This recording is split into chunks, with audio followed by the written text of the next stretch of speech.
Halo semuanya, di pertemuan kali ini saya akan membahas tentang praktikum pemrograman mobile framework yang dimana di sini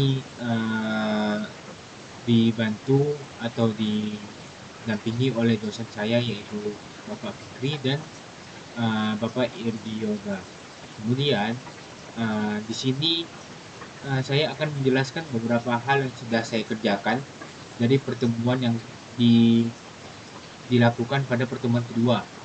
Yang mana di sini membahas tentang topik yaitu perkenalan bahasa Kotlin, tentang penggunaan constraint dan activity pada aplikasi Android Studio. Nah, tujuannya yaitu supaya untuk memahami bagaimana penggunaan dasar atau basic dari si aplikasi Android Studio-nya. Nah, apa saja sih permasalahan yang dialami pada praktikum ini? Contohnya seperti uh, adanya codingan-codingan yang event-event ini kita gunakan, kemudian uh, terjadinya error, kemudian ada langkah kunci atau keputusan desainnya, yaitu bisa menggunakan constraint layout atau yang namanya itu penghubung antara tampilan UI dengan tombol-tombol yang sudah kita sediakan. Kemudian di sini akan menjelaskan error yang ditemukan pada praktikum pertemuan 2 ini, yang dimana sini saya mendeskripsikan error pada bagian kelas-kelas yang sudah diinputkan atau diinisialisasi tapi tidak dilakukan import kelas sehingga terjadi error. Di sini dimana sini gambarnya tertera setiap value-value yang sudah saya inisialisasi tidak terpanggil karena tidak diimport kelasnya.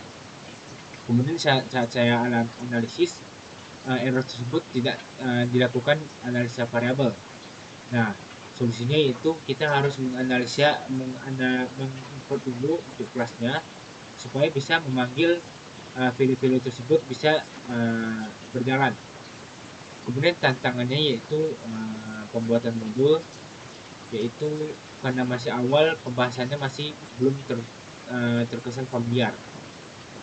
Kemudian tampilan dari latihan yang saya buat yaitu pembuatan uh, pembuatan rumus dari bangun datar, yaitu dari bangun datar segitiga dan bangun datar persegi panjang.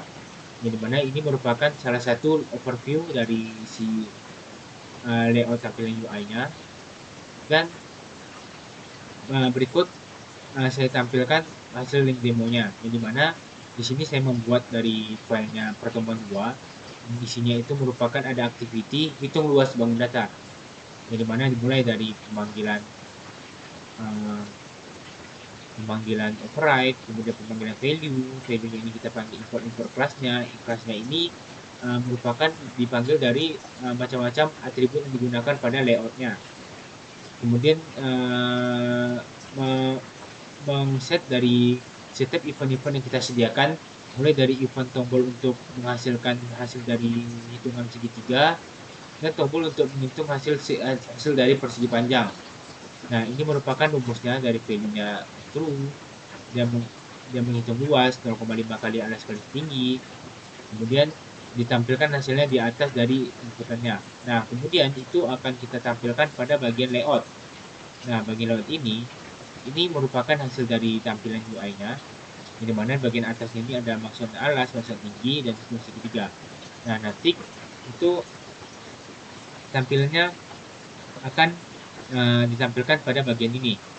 Kemudian begitu juga dengan persegi panjang.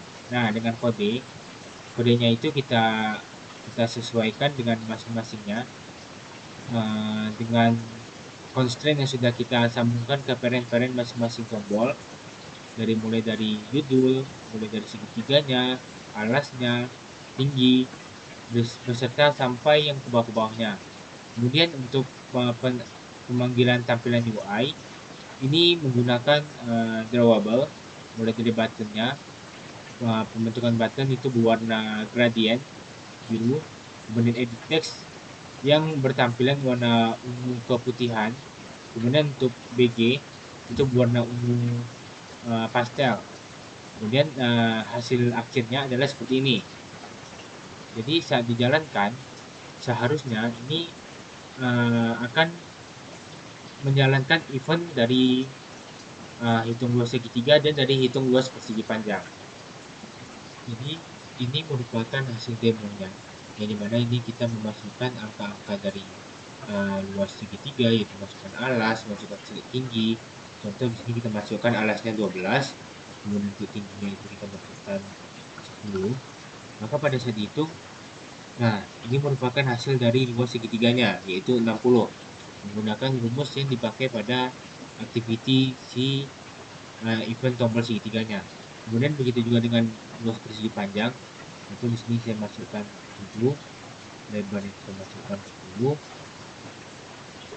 maka hasil persegi panjangnya akan tampil nanti di bagian bawah di sini. Nah, akan tampil ini 70. Nah, mungkin itu saja yang dapat saya sampaikan atau yang saya demokan untuk latihan yang ini. Demikian materi yang dapat saya sampaikan. Terima kasih. Assalamualaikum warahmatullahi wabarakatuh.